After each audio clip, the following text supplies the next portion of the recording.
Querido, eu quero começar falando uma frase.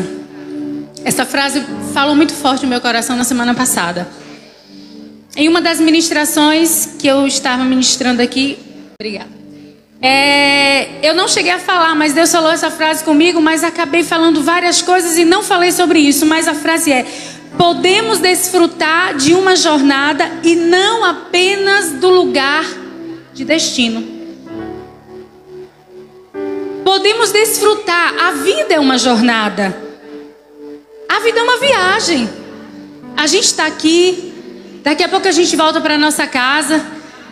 Daqui a pouco a gente tem uma agenda. Tem que viajar, vai para algum lugar. Então a nossa vida é uma viagem pelo caminho a seguir. Pelo caminho que vem até nós. Mas nós não podemos viajar em um caminho sem luz, em um caminho fora da palavra de Deus. Porque se decidirmos ter uma jornada, se decidirmos caminhar sem a luz da palavra de Deus, poderemos levar muitas colisões. Poderemos bater, ter colisões, poderemos estar feridos, poderemos estar em muitos momentos da nossa vida passando por ciladas, por situações que ninguém daqui, ninguém nessa noite deseja. Porque ninguém aqui deseja, planeja, desenha um mapa de destino onde você vai errar o seu caminho o tempo todo. Ninguém aqui tem no seu mapa de destino derrota. Alguém tem derrota? Não. Todo mundo desenha vitória. Eu mesma, eu tenho um projeto de vida para minha vida. Eu tenho ideais, eu tenho sonhos. Aqueles que eu ainda não consegui alcançar, eu coloco diante do Senhor e digo: Deus, é o teu sonho? Posso continuar sonhando?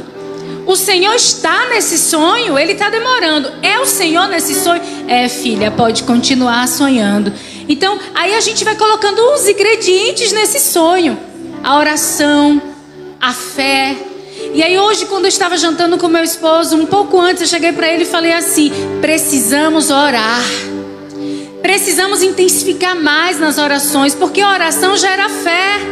E é por meio da fé que nós obtemos o milagre. Querido, se você quer alcançar algo na sua vida, primeira coisa é a oração. Porque a oração, ela vai gerar fé.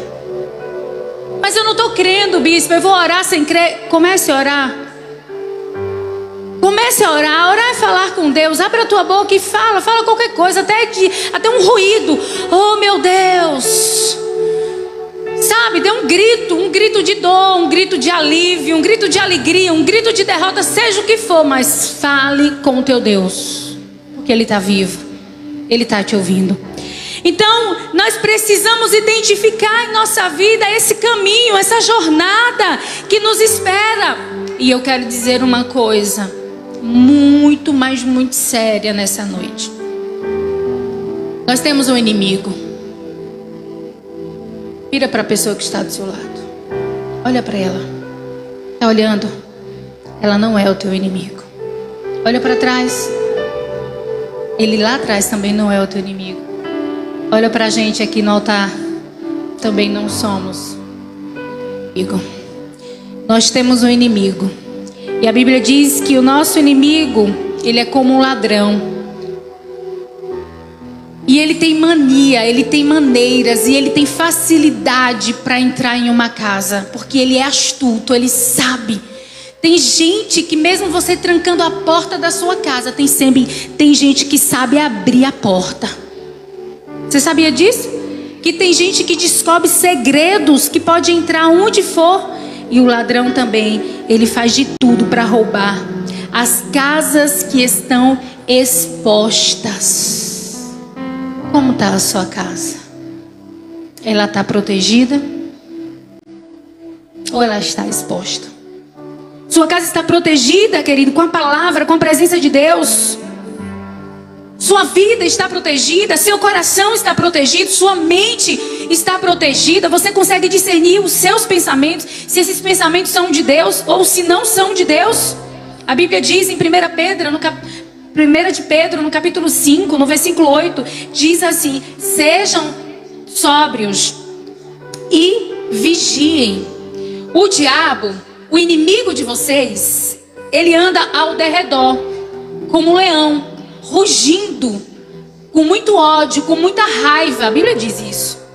Procurando alguém em quem ele possa tragar. Então é a Bíblia, é a palavra que está dizendo que nós temos um inimigo. E o nosso inimigo não é o nosso vizinho. O nosso inimigo não é o nosso marido. O nosso inimigo não é o nosso amigo. O nosso inimigo não é o nosso patrão. O nosso inimigo não é aquela pessoa que passou ali na porta, que falou alguma coisa, que xingou. Não, o nosso inimigo, a Bíblia diz que o nosso inimigo, ele anda ao derredor, rugindo como um leão. E a Bíblia fala que a nossa luta, esse inimigo, a nossa luta, ela não é contra a carne, não é contra pessoas, mas é contra principados, potestades, dominadores das trevas, o inimigo da maldade, aquele que tem um pensamento destrutivo, é aquele que coloca muitas vezes pensamento de derrota, é aquele que você acorda bem, eu tô na glória, tô na unção, tô numa, glória, hoje vai ser o dia da minha vitória, e de repente ele lança uma seta, ninguém falou com você, mas lança uma seta, por quê? Porque a Bíblia diz que ele anda ao nosso derredor, rugindo como um leão, procurando uma alma, um ser humano, alguém, aquele que está com a porta aberta. E não precisa ser uma porta como essa que você entrou, precisa ser apenas uma fissura, uma rachadura, buscando a quem ele possa tragar e dizer: esse é meu. Então, querido, nós precisamos ser maior. Nós precisamos ser maiores do que as nossas próprias fraquezas. Qual é a sua fraqueza? Qual é a sua fraqueza? Ah, querido, eu prego para mim. Essa pregação é para mim. E Deus sabe o que eu estou falando. Qual é a minha maior fraqueza? O medo, a angústia, o desespero, a saudade. Qual é a minha maior fraqueza? Fecha os teus olhos por um segundo. Qual é a sua maior fraqueza, querido? Permita que Deus te mostre qual é hoje a sua maior fraqueza. Qual é a sua limitação que hoje te limita para que você não rompa? O que te limita para que você não avance? O que te limita para que você não conquiste? Deus te fez como um conquistador. Deus te colocou na terra como um vencedor. Mas qual é a tua fraqueza? Seja sóbrio e vigie. E a gente passa por decepções, a gente passa por frustrações, a gente passa por crises profundas. Para quem é novinho não vai entender o que eu estou falando, mas para quem já está na idade que eu estou vai entender. A gente passa pela crise. Eu lembro que quando as amigas que fizeram 30, eu estava com 20. E aí dizia-se a crise dos 30. Eu dizia: que horror, crise do 30? Que negócio é esse, crise do 30? Eu nunca vou passar por crise do 30. Graças a Deus eu não passei pela crise dos 30. Mas aí essas minhas amigas fizeram 40. E dizia a crise dos 40. 40? Eu passei pelos 40 e disse: não tô, tá tudo bom. E aí fala-se da crise da meia-idade. Eu tô chegando lá. Ore pela pastora de vocês, para que eu não entre nessa crise da meia-idade. Mas vira e mexe eu tô dizendo: pastor, eu já tô chegando na meia-idade. Eu já tô para fazer 50. Gente, são crises.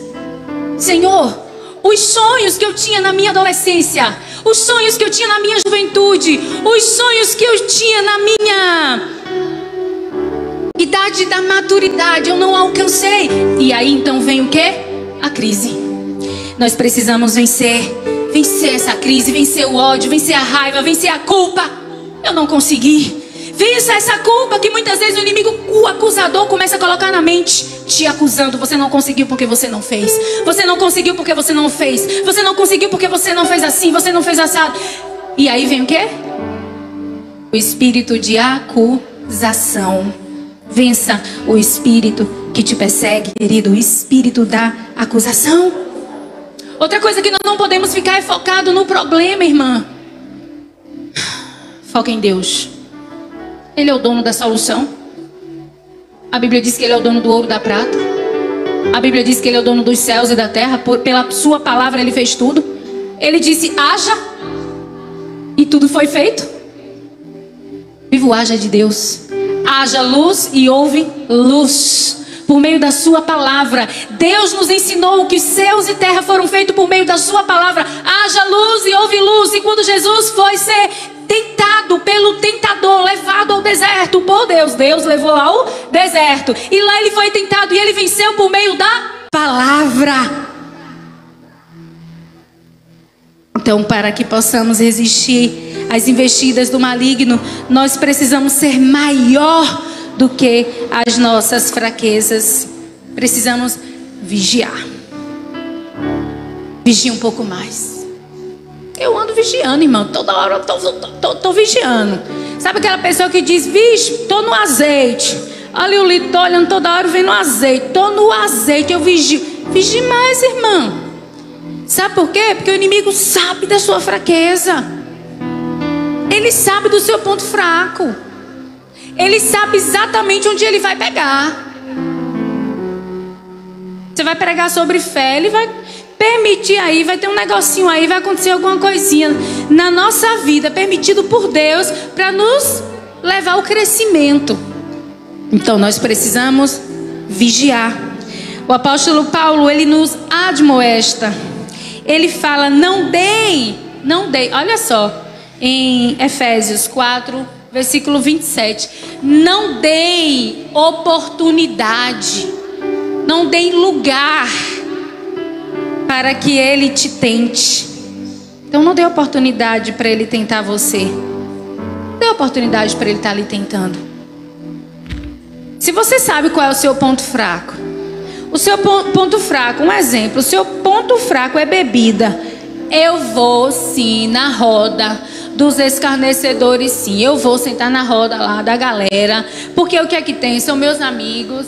E eu já venci a cachaça, já venci a bebida, eu não tenho problema não. E eu vou sentar com eles. E o que é que tem? São meus amigos. Aí eu sento com eles. Eu estou permitindo que o diabo me perturbe. Eu estou permitindo que o diabo me tente. E aí eu começo bebendo um golinho.